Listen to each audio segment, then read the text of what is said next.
right, let's go. Hey, what's going on, everybody? It's another episode of Killa Convos. You already know conversations for the carne asada and the cookout. I'm your host, Palm, and we got who's my co-host in the house. What's going on, y'all? I hope y'all are having a great day or evening or morning, whenever you guys decide to watch this. We're super excited to have Bella Mendoza on. And we can't wait for you guys to see everything we have in store for Killer Combos. Right? Yeah, we're so excited to have you. This is like our first pre-recorded one of these. We've done three lives already, so we're just kind of testing the waters to see like what we're good at, and hopefully this is successful. So we're setting the bar high with you. Perfect. Yeah, thanks for having me. It's a pleasure. All So right. happy to be here. So thanks so much for inviting me on this podcast. Of So course. you and I go way back, but for people who don't know you at all, tell them uh, your age, where you grow up, and where you're currently studying. Yep. So I'm originally from LA. I'm 24 years old, and I graduated from Santa Clara University, kind of up in the Bay Area, 2 years ago, in a major in communications, poli sci, and political science. And then after that, I moved back home to LA, where I'm originally from, and obviously know Dylan from there as well. And I worked at a public affairs firm for 2 years based in Santa Monica that kind of specializes in like a bunch of different issues and advocacy work in the city of LA and California in general.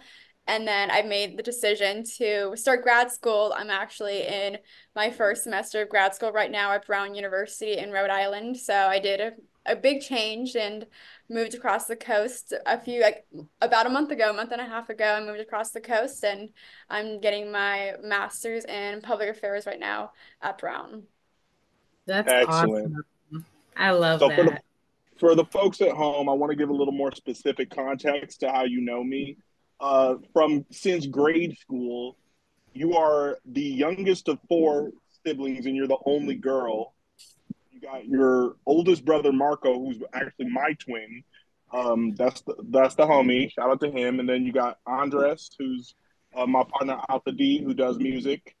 And then you got your twin brother Esteban, and then but there's me, the fifth Mendoza. Now, how it works is that we all went to St. Mark's in Altadena, graduated from the same elementary school. But you're about Andres is 4 years younger than me. Than that. Seven. Shit. A Why little do I a feel little more than seven. Seven and a a half-ish. little more than seven? Yeah. So you're like my little sister, basically. Um, my mom teaches art nowadays at St. Mark's, so this is family. I grew up going to your house. Your brothers grew up coming to my house, so we've always like played together and stuff. So, uh, yeah. So, tell me your experience as a person of color growing up in the private school system. I would say, honestly, I think my parents did a great job of like raising us and making sure they know like we're not like we're Mexican and did a great job of kind of raising us that way and making sure we know our culture while still going to like a very white private school, St. Mark's. I think there was like two Mexicans in our school and out like in it's in LA, which is kind of crazy to think about. And the rest were like white, a little handful of Asian and Black students, but very predominantly white. But I Yeah. think my parents did a great job of just like kind of indrilling us that like we may look different and have like different cultures, but like that's okay.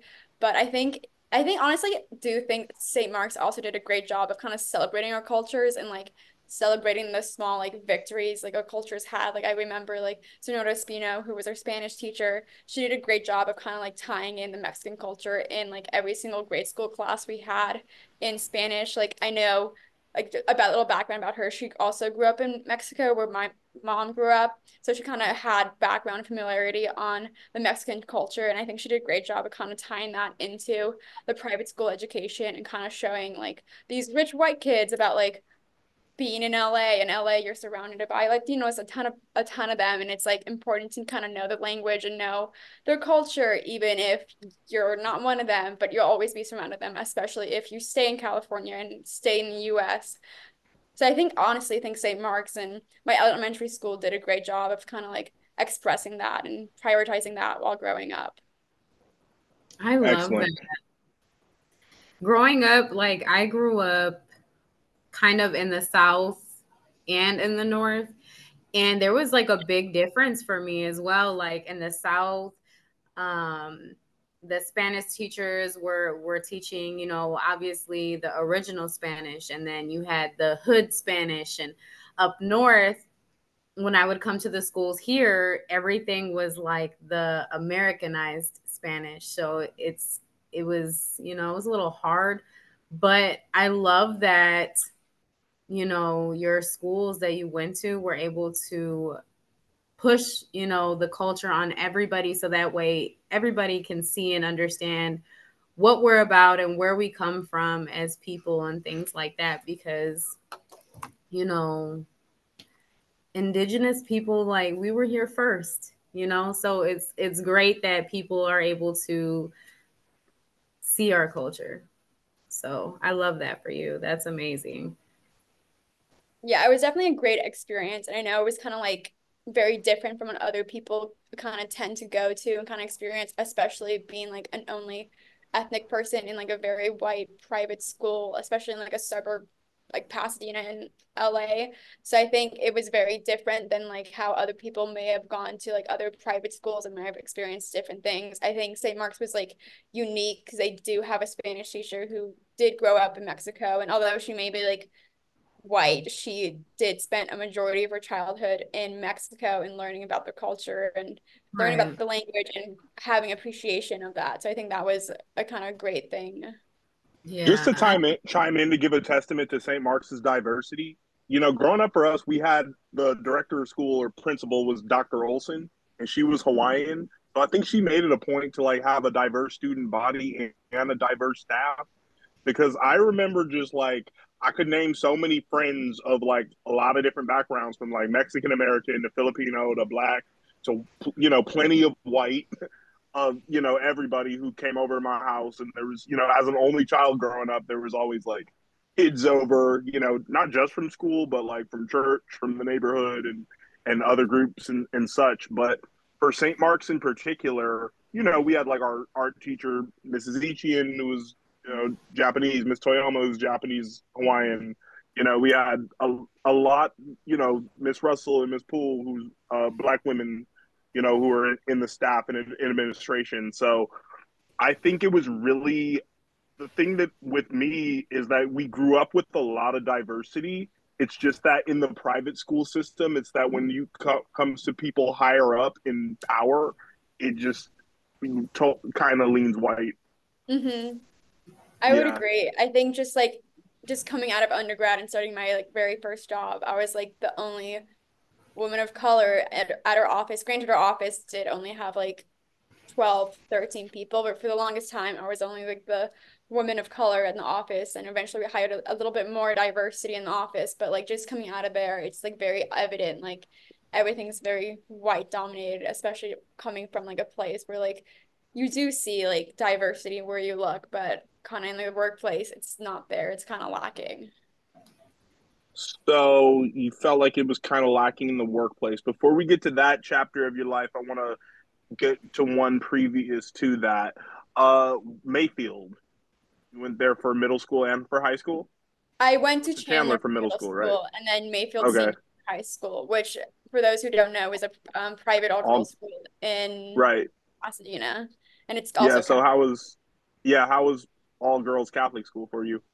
Honestly, it's I really enjoyed the fact that it was all girls, but again, it was like a very white dominated school, and like the white people who do go there were very wealthy, and like they have parents who kind of work in the industry entertainment industry and have like this massive amount of wealth, and their mansions are right next door to the school, and like you kind of see their wealth kind of like thrown at you, which was like really interesting coming from like St. Mark's, which is like a small little private school in like the midst of Altadena, and they didn't have like that much of that clientele kind of go there. So it definitely was an adjustment, but even though they had that big kind of push of like rich white people who went there, they also had like Mexican Americans who also went there and Latinos who also went there. And those groups were like we're obviously not obviously we're like not as rich as other people, and like that community that I found there was like super great, and we all did cross country together, which was like a lot of fun because you were able to spend a ton of time with them and kind of get to know them and get to know their backgrounds and their cultures and like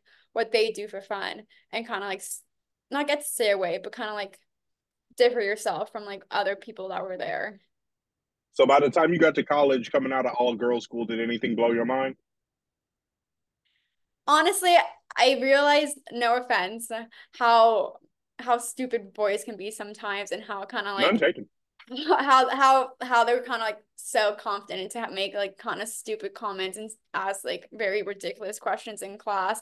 That was a little taken back for me, but like honestly, I think coming from an all-girls school gave me more confidence kind of to go into college and kind of speak my mind and having a voice in class and like not be afraid of what other people are saying and like speaking and able to like express my opinions.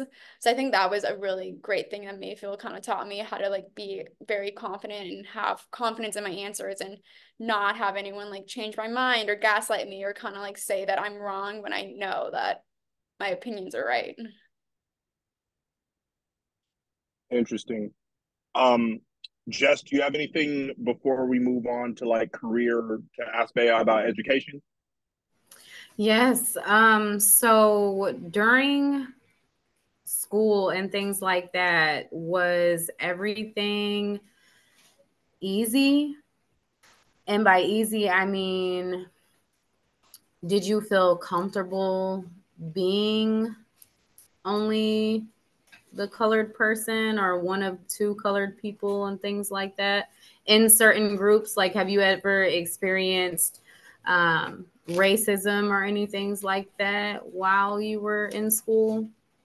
I feel like I always like have experienced like microaggressions. I feel like that's always like evident, like here and there. People just don't realize what they're saying and don't realize how like aggressive it can be taken from someone like who's like not white and kind of like again microaggressions. But I don't think I've like I think especially like in LA, I don't think I've ever experienced like outright like racism to my face, which is I've been like super lucky to never experience that. And I think again, I think my parents did a great job of like making sure like I'm aware of like everything that's going on and like I know when I get a sense of like someone who like isn't welcoming me and like I can avoid them at all costs. And like I think I got a good sense of that from my parents, and they like allowed me to like see that and picture and like know the signs of like seeing someone where I'm not welcome, kind of avoiding that and like making sure I'm not in that conflict. But I think overall, like my elementary school and high school and middle school, I didn't really experience that outright. And I know if I did, if I said something to like the administration, I know they would not have like dealt with that in a way like other schools may have. They would have like put a stop to that since they do want to be so inclusive. So I think I was lucky to not like experience that like outright. Okay. That's, I love hearing from like a different perspective because we are both Hispanic and Mexican. So I love that you did have a great experience in the school system and things like that, because for me, it wasn't all peaches and cream, you know? So I love that for you. Like, I really do. And I love that your parents instilled that in you. Growing up, I had both of my parents for a short amount of time. Once my parents split up, I kind of had to start figuring life on my own. So I didn't have everything like instilled. I kind of had to like, all right, you know, so this is how I feel. This is how this person makes me feel. Let me not do it. Um, so I love that you had a amazing experience and didn't have to really experience as much. Um, but yeah, that's great.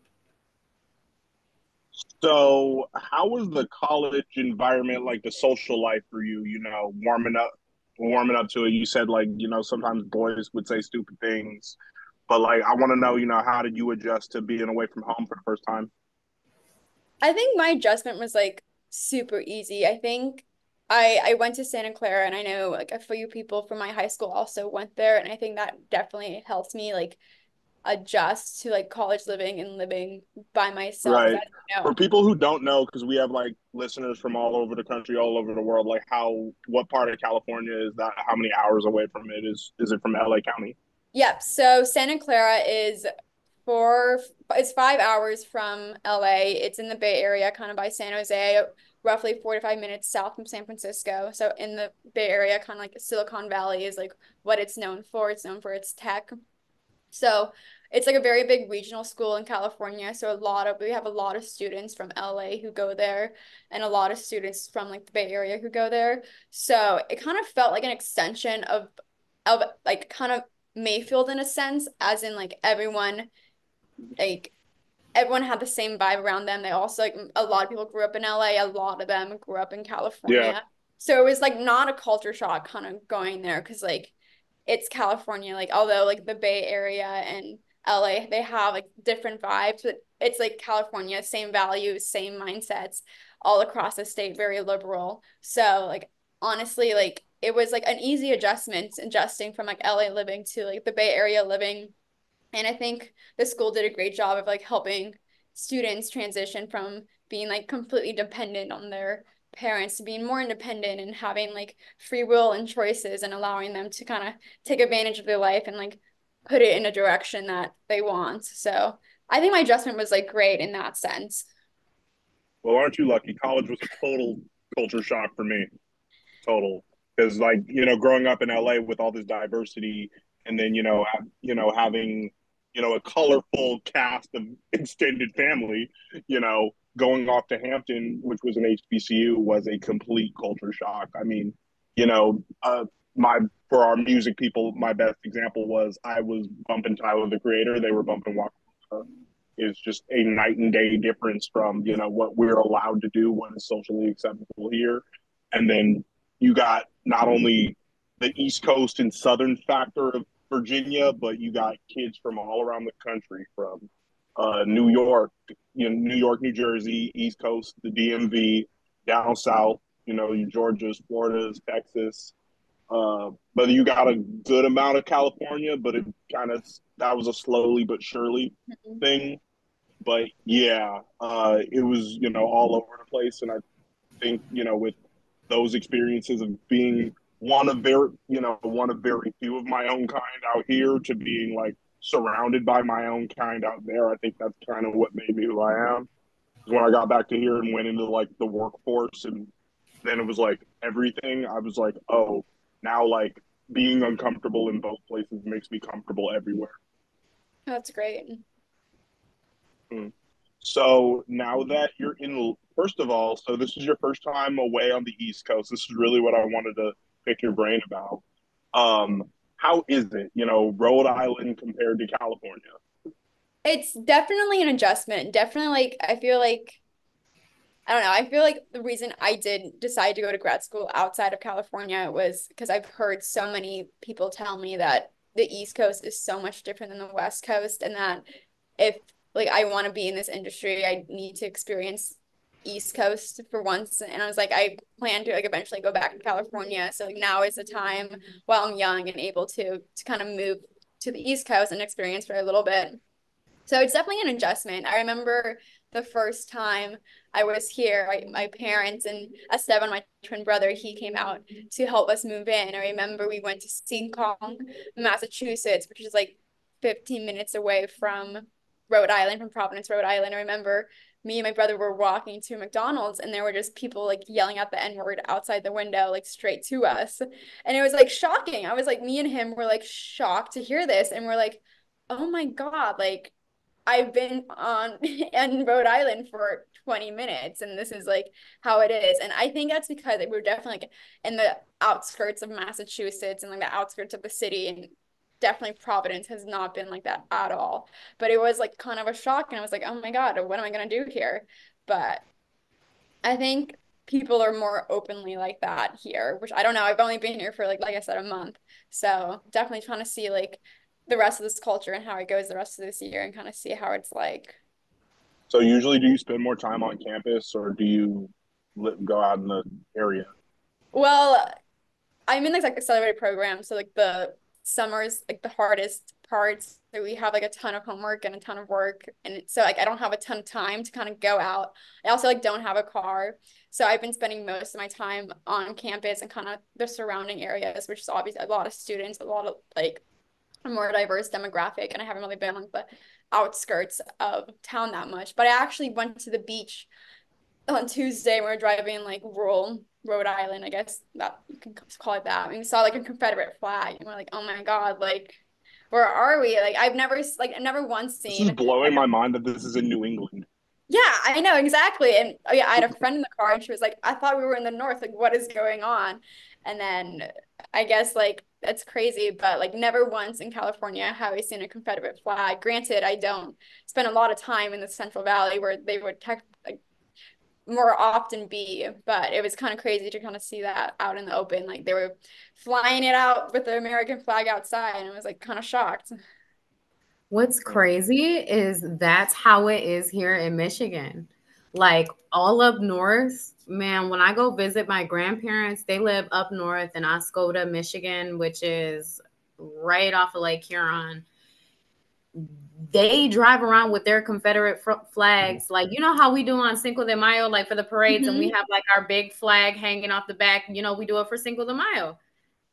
They have their flag on their vehicle all day, every day. Like it's a normal thing. They hang it like it's the American flag right out on their front porch. Like the way that they are here up north in Michigan is insane. And I really do not stay there for that long. Like when I'm there, I go like visit my grandparents, or I go for the weekend, just because of how blunt they are with it. And I'm just like, look, you're a little too blunt for me. And I'm argumentative. Yeah. Yeah. Too outspoken for them. It's perplexing me because I thought that Rhode Island and Michigan were both blue states. Well, they are. They're just a handful of bad ones here, I guess. Yeah. That's crazy. Well, I wanted to know, first of all, did your parents being attorneys have like any influence on you wanting to go to law school? I'm not in law school, grad school, Oh, but doing sorry. public affairs, I guess like similar vibes. But I think them being attorneys actually like deterred me from actually like thinking about going to law school. I think I see how hard my mom worked throughout like my childhood and how like stressed she was raising four kids and being an attorney and doing all that. And I realized that like I don't want to do that path. I want to have like an easier life, but obviously still a career, but not as demanding as she had it.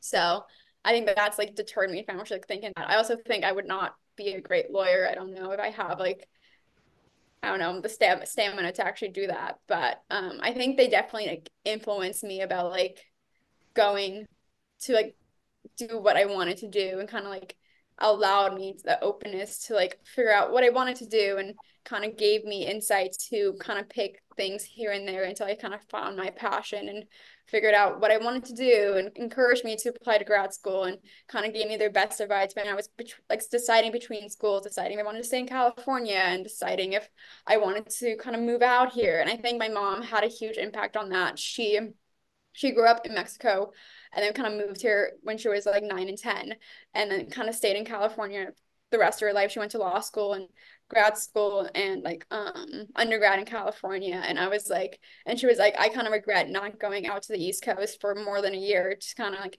see how it is. And I was like, that's true. I feel like I should go out at least at some point to kind of experience the East Coast and experience like the culture out here and kind of see how and why it's so different from the West Coast. Right. In fact, I'd recommend that for everybody from the West Coast. Yeah. Every Californian should spend a chapter of their life on the East Coast. Yeah. If that's college, if that's a relationship, anything. Right, because you can always go back. Yeah, exactly. Going back to Cali. So Cali, you feel me? So quick question. What part of Mexico where's your father from? So my dad's mom, God, my dad's mom, I'm blanking on where he's from, but my grandpa on his side, he like grew up on Texas before like the border was even like a border. So So he grew technically, up there, and then like that's how he got his like American citizenship, since like when Mexico US finally like, took over Texas, he kind of came along with them. But my mom, she grew up in Zacatecas, and then she moved when she was 9. My grandpa, he kind of worked on the U.S. and Mexico side border as a farmer. So he did a lot of that stuff. And then when they had the opportunity, they moved the whole family down to LA and Pasadena, and that's why they ended up in Pasadena. Um, they moved like my whole family, not my whole family, all my uncles and my grandma obviously to Pasadena, but my mom was 9 and my oldest uncle was I think like 19 at that point. So they all moved to Pasadena then, and my mom grew up in like the LA public school system, and then went to UC San Diego, and then Berkeley for law school. okay. I thought your dad grew up in Chicago.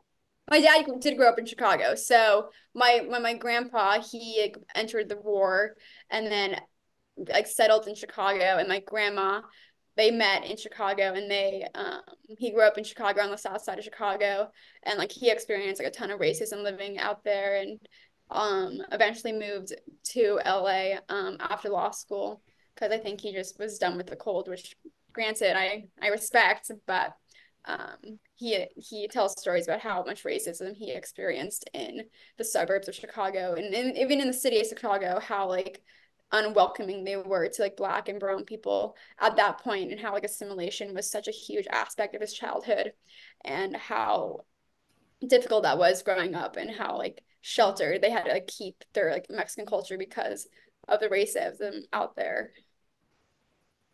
Oh man. Really? Yeah, that Midwest, because Detroit is how far from Chicago? I think we're like 3 hours. Oh, it's like here to San Diego, here Yeah, to we're really Palm not Springs. that far. I haven't been there at all. I said I wanted to go for like a weekend trip just to go to the Bean and see what's going Yeah, on down there. But yeah, that's how Michigan is super like up north is super bad here too. So yeah, I try to stay away from them parts. crazy. So, upon graduating from grad school, Bea, and forgive me, I got you confused with your twin Esteban. He's in law school, right? He's Okay. starting law school in the fall, so All right. yes. I'm not the first to make that mistake. But yeah, so after grad school, what are you planning on going into? That's a great question. I'm really interested in climate displacement and how climate change is really affecting refugees and immigrants kind of all around the world. So I'm kind of hoping to kind of go into that type of industry and kind of working along those lines. But again, I don't know. I feel like this year I really want to figure out and kind of hone in on like what I want to do in the future. But that's like what I'm hoping for. I also think it might be interesting to like take a year and kind of work in DC under a policymaker and kind of get legislative backgrounds in that. Or it might be interesting in like going abroad. I don't know. I'm kind of like all over the place at this point, but I was I don't just know. gonna ask you too, like, what are the options? I want to hear the options. You are like so ambitious. Like just listening to the way you speak, the way you carry yourself, and the way you represent yourself is amazing. And I Thank love you. hearing all about it. Thank you. That's so sweet of you. Thank you so much. No, of Really are. course. Yeah. I'm just amazed at like who you've grown, like the woman you've grown up to be. Because I've known you and your twins since y'all was in diapers. And I was just gonna say, like, it's dope because you've been able to watch her, you know, her and her brothers and her family, you know, since you've known them for so long, you've been able to kind of like watch them grow. Yep. Stay down. All right. Well, Bea, it was a pleasure having you on Killa Convos.